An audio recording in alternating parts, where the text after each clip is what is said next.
normal ගන්න උමනාවක් මට තිබුණෙම නැහැ. හේතුව මේ ඒක දරා ගන්න බැරි කමකට නෙමෙයි.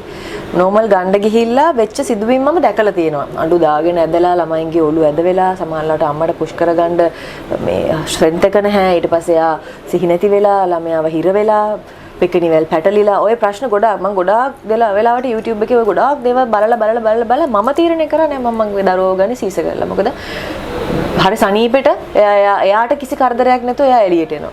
ඔතනදී අහන්න ඕනේ ලංකාවේ මතයක් තියෙනවා සීස කරන කෙනා අම්මා නෙවෙයි සාමාන්‍ය දරු ප්‍රසූතිය කරන කෙනා අම්මා කියන එක. දරුවා කොහොමද හම්බ වෙන්නේ කියන එක නෙමෙයි තියෙන ප්‍රශ්නේ. අම්මා කෙනෙක් අම්මම තමයි. ඒක දරුවට දෙන සෙනෙහසත් එක්ක ඇති වෙන්නේ. දරු සෙනෙහස වැඩි වුණාම කිරි උතුරනවා අම්මලාගේ. හරි. එතකොට ඒක නෝමල් හම්බ වුණාද සීස කරාද කියන එක අදාළ වෙන්නේ නැහැ. සීස කරත් අම්මා කෙනෙක් පුදුම දුකක් විඳිනවා. කිරි ගියාට පස්සේ පැය 6කින් ඇඳෙන් බස්සනවා. අර මැහුම් ටික ඔක්කොම ඇදෙනවා. කොන්ද කෙලින් කරගන්න බෑ. තවමත් දුක් විඳිනවා කොන්දේ අමාරුව අර ගහපු ඉන්ජෙක්ෂන් එක. තවමත් දුක් විඳිනවා. එතකොට සීස කට් එකක් එක්ක කැත වෙනවා. මුළු ශරීරයම කැත වෙනවා. හරි. එතකොට ඒක නෝමල්ද ගන්නේ සීසද ගන්නේ එහෙම ප්‍රශ්නයක් නෙමෙයි තියෙන්නේ. ගීත් ඒක මවාගත්ත දෙයක් ඇත්තටම.